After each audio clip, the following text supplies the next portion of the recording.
This episode of Positively Trek is brought to you by our supporters on Patreon, including Jim Stoffel, Joyce Marin, Carl Morris, and associate producer William Smith. Visit patreon.com/positivelytrek to help support the podcast. Perks include early access to episodes, exclusive content, shout-outs, associate producer credits, and more. Thank you for your support, and keep trekking.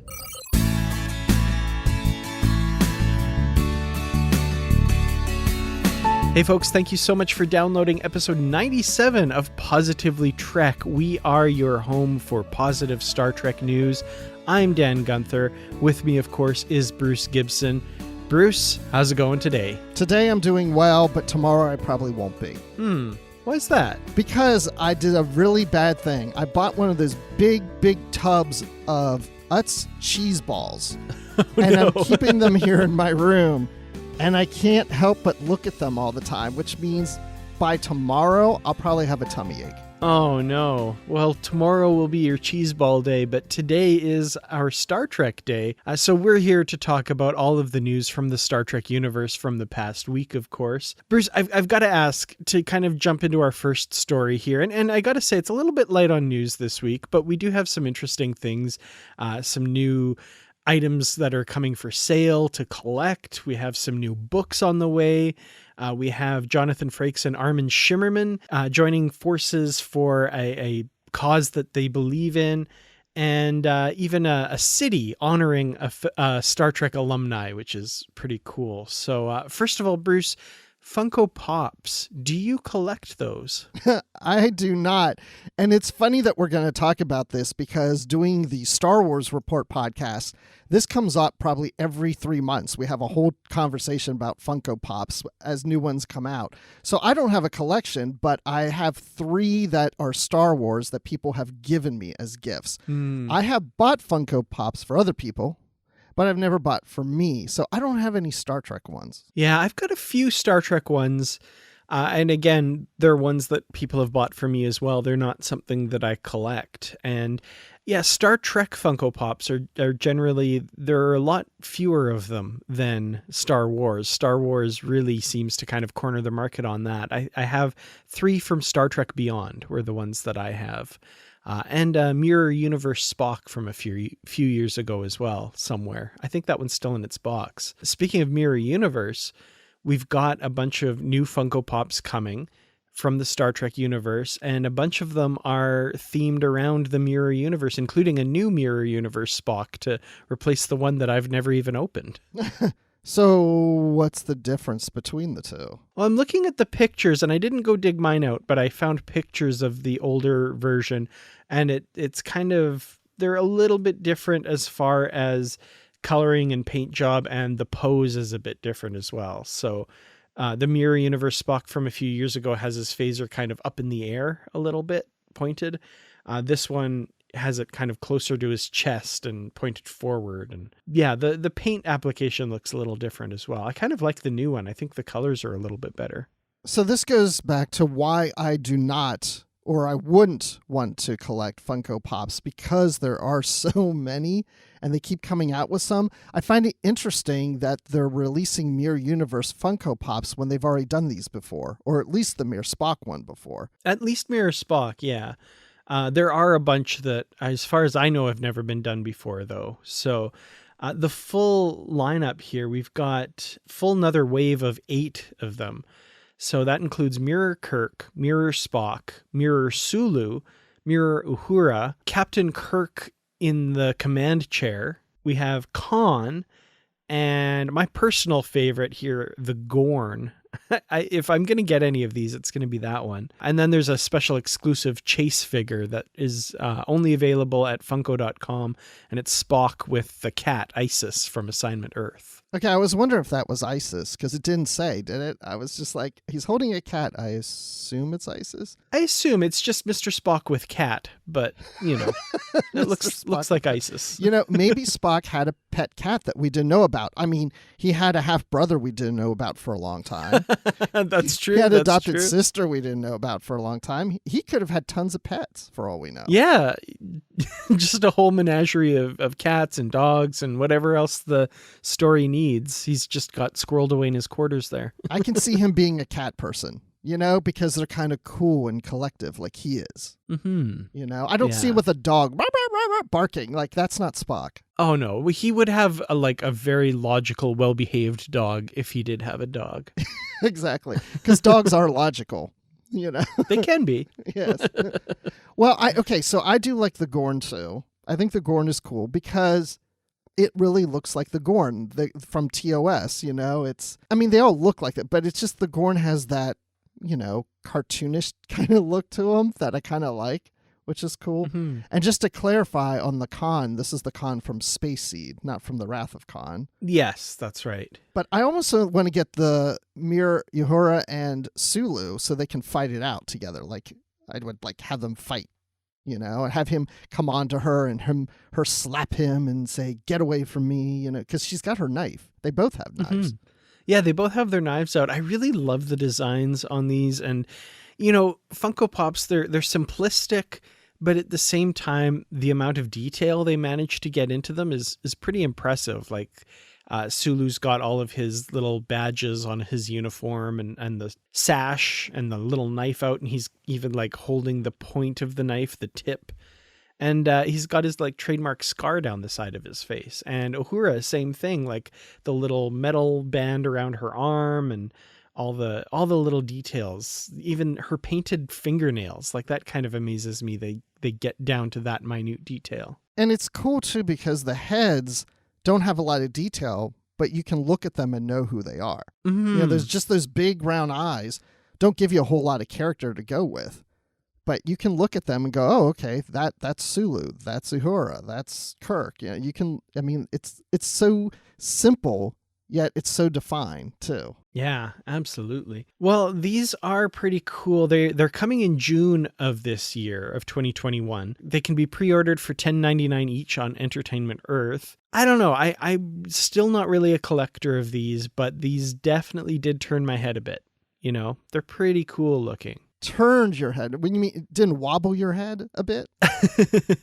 But yeah, these are pretty cool. So if you're looking for kind of fun and quirky gifts for a Star Trek fan in your life, I think these would probably be pretty great. Yeah, the more I look at them, the more fascinated I am by them. Even Kirk in the captain's chair, I think that's a pretty cool one as well. I just can't get them to stand up. They come with little stands sometimes, but I don't know. Sometimes they don't always work. Yeah, I notice the men tend to not come with stands. They seem to be a little more stable. The women with the smaller bodies tend to have a little stand that you can kind of stick them in. I have like I said, those 3 from Star Trek Beyond. I have Kirk, Spock, and Jayla comes with a little clear plastic stand that you can kind of stick her foot on so that she doesn't topple over. They're very top heavy with those huge heads, of course. I used to have the 2 Star Wars ones, Ahsoka Tano and Maz Kanata, in my office.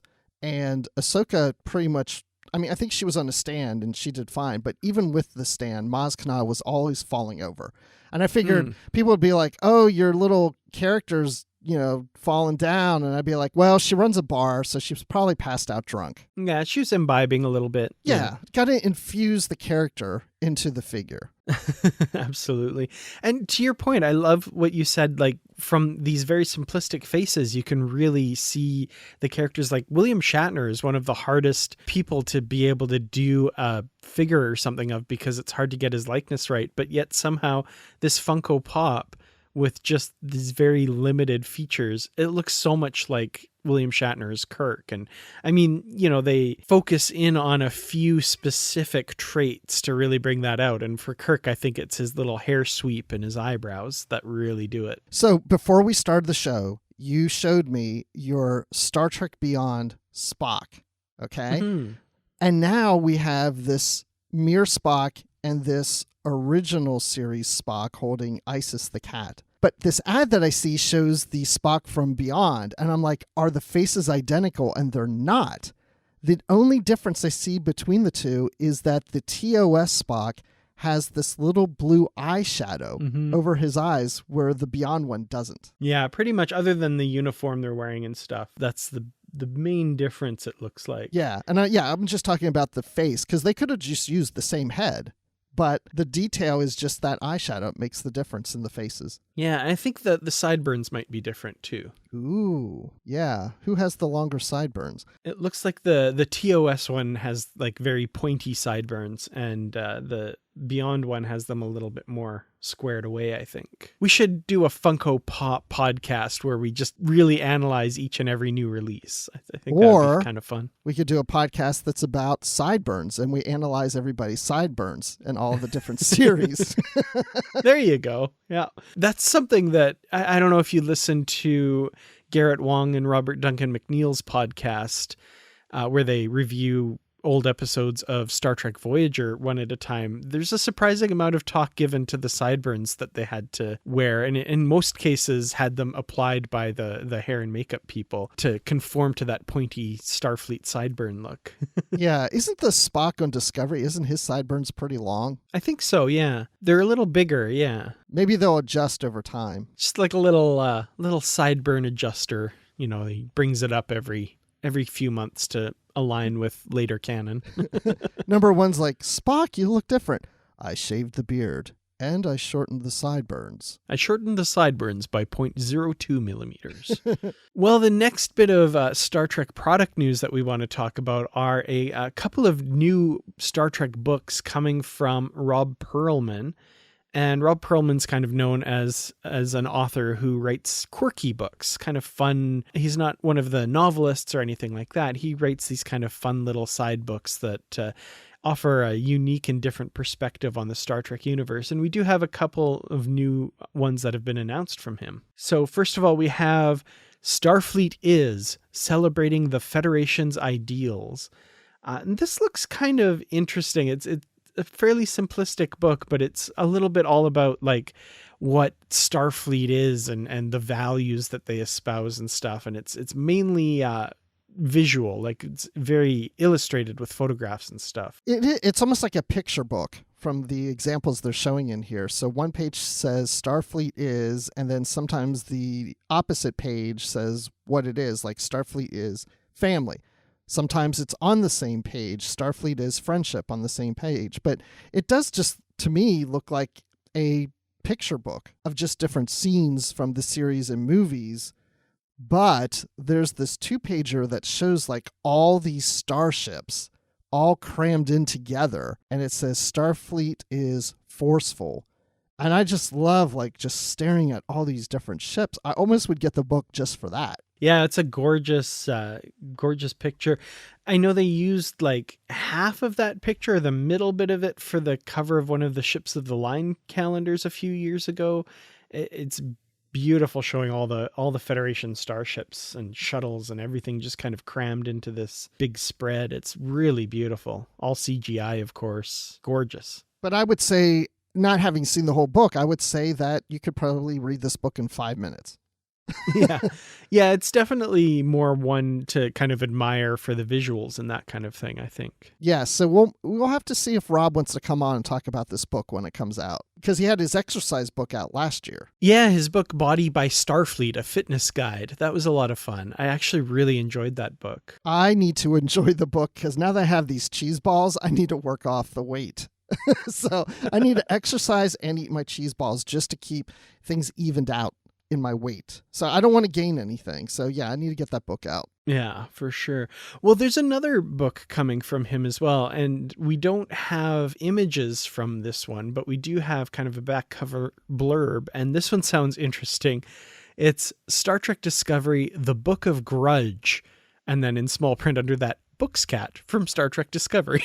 Just in case you weren't sure why the heck, what's Grudge? What's that? So this, I don't know. What do you think about a book from the perspective of Books Cat? This does not surprise me. I knew that we would get something, a book of some type about Grudge the cat. So I'm curious to see how this plays out. You know, we had a Star Trek book of cats, a Star Trek Cats and Star Trek Next Generation Cats by Jenny Parks. And I think this is probably going to be different because this is probably from Grudge's viewpoint on things, but I have a feeling this would be a fun, cute book to look at. So yeah, the back cover blurb is interesting. It says, Star Trek Discovery through a cat's eyes. Find out what Grudge the cat really thinks of the planets, the ships, and all of the people she meets in the course of her travels. Grudge is a queen, and she knows it. Everyone, her so-called owner, Cleveland Book Booker, Michael Burnham, Rin, Zara, and Tilly, bows down to her, some more willingly than others. And nothing, not extended periods in space, not ship-rattling attacks from enemies, rattles her. Ever. She's a cool kitty with a tude. We call it a catitude. As a cat, Grudge has a particular take on the universe, her seeming indifference masking a wit as sharp as her claws. So, yeah, this is interesting, and it says it's a combination of illustration and photography from Star Trek Discovery. So it's not just photos, there's some artwork in here as well, it looks like. It could be kind of fun. I can't imagine there's a lot of photos, though, because Grudge wasn't in that many episodes. And when Grudge was, there weren't, I guess there's a lot of maybe studio shots like of Grudge. Could be. It doesn't necessarily have to be pictures of Grudge. It's from her perspective, right? So I think it's the events of season 3 as she saw them. Maybe Grudge figured out what the burn was before everyone else. And is just waiting on these stupid humans to figure it out. That's pretty funny. Well, the Book of Grudge is due to come out in hardcover on November 9th of 2021. And Starfleet is Celebrating the Federation's Ideals is due out on September 7th of this year. So yeah, keep an eye out for those. They could be fun, could be interesting little gifts for the Star Trek fan in your life. Or, if you want to check these out for yourself, give them an order. The Starfleet Is book reminds me of something that could be in a daily calendar where each day you pull off a page and it's like Starfleet is you'd have to come up with 365 things that Starfleet is, but it looks like it could work like something like a daily calendar. I would buy that calendar, I think, maybe. I haven't had one of those page-a-day calendars in quite a while. That would be interesting. I had one in 2020. I was curious to see if I was going to get one from my family at Christmas for 21, because I think one of my kids gave it to me for Christmas of 2019. So yeah, every day. I was a little disappointed, though, because with those calendars, the weekend, Saturday and Sunday is on the same page. Mm-hmm. And I want to tear it off every day. Once Saturday would come and be like, oh, I have to keep Dr. Pulaski on my desk here for 2 days now. Yeah, I always wondered why that was, and I assume it's because a lot of people probably have them at their work desk, maybe, and they probably. It's also saves on them having to come up with 52 more images than what they have. So yeah, but that's a good point. If you have it at your office. If you have it at work, you're not there to turn the page each weekend. So yeah, that would make a lot of sense. I always have a lot of Star Trek calendars, just wall calendars. I need to get a page-a-day one, I think, for next year. I miss having that. Or you could get this year and just look through the last couple months real quick. And then I'm sure you can get it at a discount, right? Because calendars go on sale when the new year starts. That's true. That's a good call for sure. Well, our next story, of course, as you know, we are positively Trek. And Star Trek is a force and can be a force for positivity in the world. And 2 Star Trek stars are using Star Trek for that purpose. We have Jonathan Frakes and Armin Shimmerman are teaming up for Trek Against Pancreatic Cancer. And reading through this article from Trek Movie, thank you to the folks over there for giving a really good summary of this story. Pancreatic cancer has affected both of these people's lives personally, so it makes sense that they're involved in this cause for sure. So Armin Shimmerman's wife, Kitty Swink, is a survivor of pancreatic cancer, and Jonathan Frakes unfortunately lost his brother to the same disease. So, it makes sense that that this is a cause that they feel very deeply about. So their team that they've entered in the Pancreatic Cancer Action Network's Purple Stride Los Angeles event, taking place on May 1st, is called Trek Against Pancreatic Cancer. And this, I think, is a really great cause and something very worthwhile. It's fortunate when you're a celebrity like they are, in the fact that if they have a cause they have a lot of pull. They can get the word out. They can help raise money more so than a lot of other people. So it's sad that they've had to deal with this in their families, with people that they're close with. Fortunately, at this point, I haven't had any family members die of cancer, except for my grandfather when I was very young. But, I mean, cancer's just a nasty thing. And I was sitting here thinking, have we ever heard in Star Trek that cancer has been cured? Absolutely. In the Enterprise episode Terra Nova, Phlox mentions that cancer has been cured. So as early as Enterprise. Yeah. So let's hope that that's true. Hear, You hear. know? Absolutely. If anything that's coming out of the Star Trek episodes of what the future is going to be like, let's hope it's that. That's at least one of them. Yeah, for sure. So their team, and we'll have a link to their team page and stuff.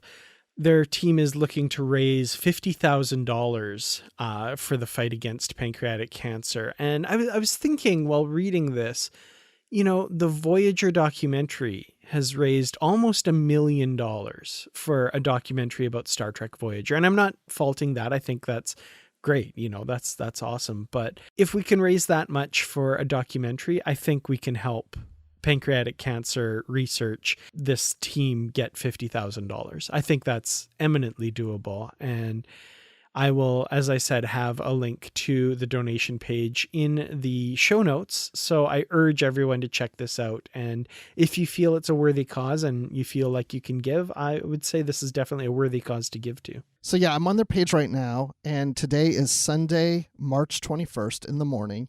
And they have raised $7,340. So they're at 15% of their goal. We'll have a link to that, like I said, and please check it out. I think this is definitely a very good cause. So our final little bit of news today, this one's a bit of a fun piece of news.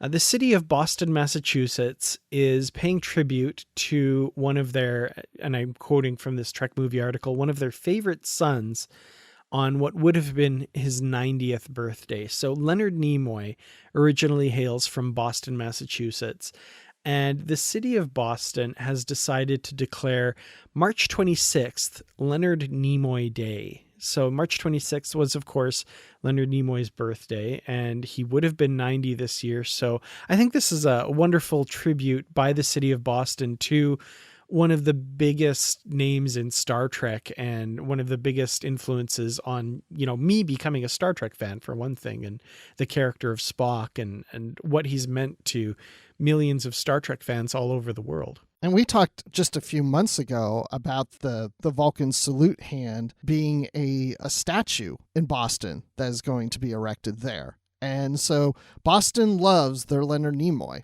And Leonard Nimoy loved his Boston, right? So, I mean, it's just a perfect fit.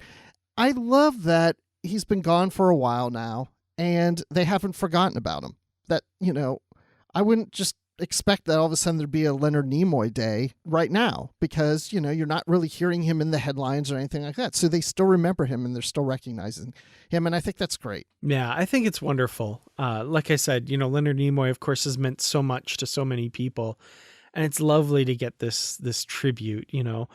I always like the idea of hometowns kind of honoring their people who've gone on to do great things. And Leonard Nimoy certainly did go on to do great things. And I just can't imagine him being 90 years old. But the thing is, William Shatner is too. You know, his birthday, as of this recording, is tomorrow. It's on March 22nd. So as everybody's listening to this, William Shatner just turned 90 and nothing is slowing that man down. It certainly seems that way. Absolutely. Yeah. It's amazing how much energy that man certainly has. And I really do wish Leonard Nimoy was still around, but this is a wonderful honor given that he has, of course, passed away. Yeah, and I was at the Paramount Studios event for the 50th anniversary where they dedicated one of the roads at Paramount Studios after him, Leonard Nimoy Way. And his family was there, and Zachary Quinto did the toast towards it and the unveiling. And then I was back at the studios a couple years later or so, and the sign was still there. Because I was like, I hope this isn't just a temporary thing. Just doing this just to do it. But yeah, a couple years later, I saw it was still there, Leonard Nimoy Way. So it's pretty cool. That's awesome. I'm looking at the actual proclamation by the mayor of Boston. And I think it's worth reading because this is a really cool tribute. This is the actual proclamation declaring Leonard Nimoy Day. So it as stated, it says, whereas we are here today to express special recognition to the late Leonard Nimoy, who was born in the West End 90 years ago on March 26, 1931, and whereas Leonard Nimoy nurtured his acting talent through the neighborhood at the Elizabeth Peabody House and the West End Boys Club. In his teens, he received a summer scholarship for acting lessons at Boston College. And whereas receiving an honorary degree from Boston University, Leonard Nimoy brought honor upon his native city with his accomplishments as an actor, writer, producer, director, poet, photographer, and philanthropist. And whereas he has worked for the betterment of his community by contributing to cancer research and to the financial aid for arts and telescopic space research. And whereas Leonard Nimoy, through his fictional character, Mr. Spock, half human, half Vulcan, gave the immigrant, the refugee, and the oppressed a hero for the outsider. And whereas this proclamation is presented to Leonard Nimoy to serve as a reminder that although he has passed, he will always be remembered as a valued constituent dedicated to both the arts and his community. Now, therefore, I, Martin J. Walsh, Mayor of the City of Boston, do hereby proclaim March 26, 2021, Leonard Nimoy Day in the City of Boston. Very cool. That's incredible. Just seeing outlined all of the things that he has done to make the world a better place and a more interesting place. I think that just really says it all. Yeah, thanks for reading that. That was really good. I hope that the family gets a copy of this. I'm assuming they would. That's something, really special to hang on a wall in your home to remember your husband or your father by. And I did get the text of that from the tweet by Julie Nimoy. So I'm assuming they do have a copy of that. So that's very cool. Well, that's pretty much all of the news that we had to talk about from the Star Trek universe this week. Was there anything that we missed? Please reach out to us, positivelytrek@gmail.com. We would love to hear from you. You can also tweet to us at positivelytrek on Twitter. And you can reach out to us on Instagram if you like, Positively Trek on there as well. Bruce, where can people find you out there on the interwebs? On Twitter, I'm at Admiral_Rex. That's Admiral with the underline Rex. I'm also on Instagram at Admiral Rex. And you can find me in our discussion group on Facebook at Positively Trek Discussion Group. So go there and join the conversations. Really great conversations going on in there. And I'm also occasionally on the Star Wars Report podcast. Excellent. And you can find me on Twitter. I'm at Kurtrats. That's KERTRATS. I'm on Instagram, Kurtrats47, and my YouTube channel, youtube.com/Kurtrats Productions. Thank you all so much for listening this week. We really do appreciate each and every one of you. Thank you to our associate producer, William Smith, for your help in bringing this episode to all of our listeners. We'll see you in our next episode. Until then, as always, stay positive.